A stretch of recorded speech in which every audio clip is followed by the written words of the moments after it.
paano kasi nag-voice over ako. Ito na po yung lalagay po namin sa TV. Kasi dahil nga maliit sa bahay namin, so bumili kami ng ganito.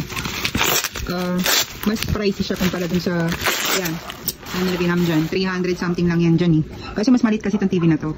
Kaso ito, kailangan kasi, yung capacity niya is 55 to 75. So, ito yung kinuha namin. Kasi, I think, okay naman siya. Darating na yung magkakabit. Wala ba tayo pambayad? meron doon. Kasi 700 lang yung dati eh. Sa tingin mo ba, 700 that was 2 years ago. Hindi ko pa natanong sa kanya eh. NB rin yung kanya, pero ito black. Yung sa kanya parang lumang NB eh. Ito na kasi yung bago ngayon. So ito na siya, may manual siya. I think okay siya kasi 40 to 80. No, 40 to 80, right? Oh, meron pa siyang silica. Is this silica? Is that correct? So ako tinatanong kasi mas magaling ko mag-pronounce eh.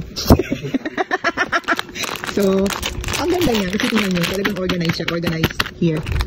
What's this? Oh.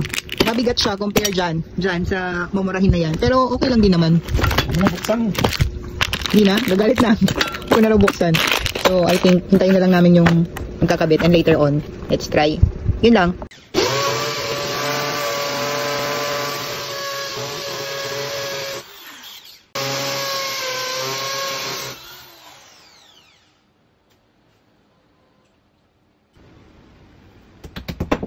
Ah, yun pala yun. Sama na yun doon. Ha? Sama na yun doon. Yung tox.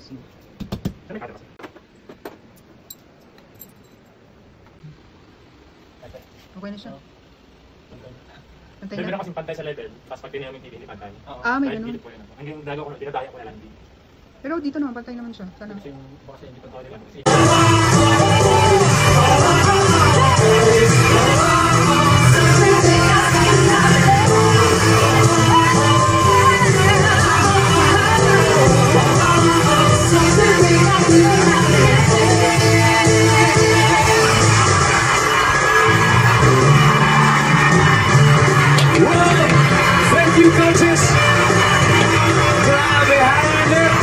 Kasi talaga makita ko yung performing on stage.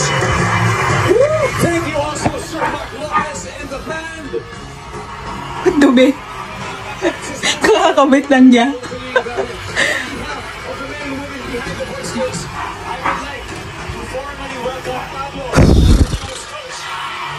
Ito, kakakabit lang niya. So, kasi kinuha na yung lumang TV. Ayun. Meron ng bagong TV. So, para na siyang nasa theater. Ayan. Anong brand niya? Huwag na nating banggitin kung ano yung brand niya. Start sa letter L. Yun lang. Pagod ako, mag-release pa ako dito. Kasi nga kakakabit lang. Medyo pricey yung papakabit. But anyway, may tiwala naman ako doon. Kasi pangalawang TV na yung kinabit niya. Pangalawa na. Yung nasa baba sa kato. Thank you, kuya. Thank you.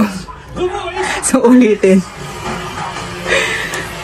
Yun, actually natawaran namin kasi iba yung yung sinabi niya nandito niya. Kasi nung dati, 7 lang. Mas ngayon, nag-iba na. So, thank you naman, kuya. Kasi nga, nanghiram pa kami sa kabila ng 500 kasi alanganin eh. Bukas pa yung sahod ng ano ko. So, buti naman pinahiram ako ng 500 kasi kulang talaga. So, yung kulang. Kulang yung pinambayad ko para sa kabit na ito. I'm so happy.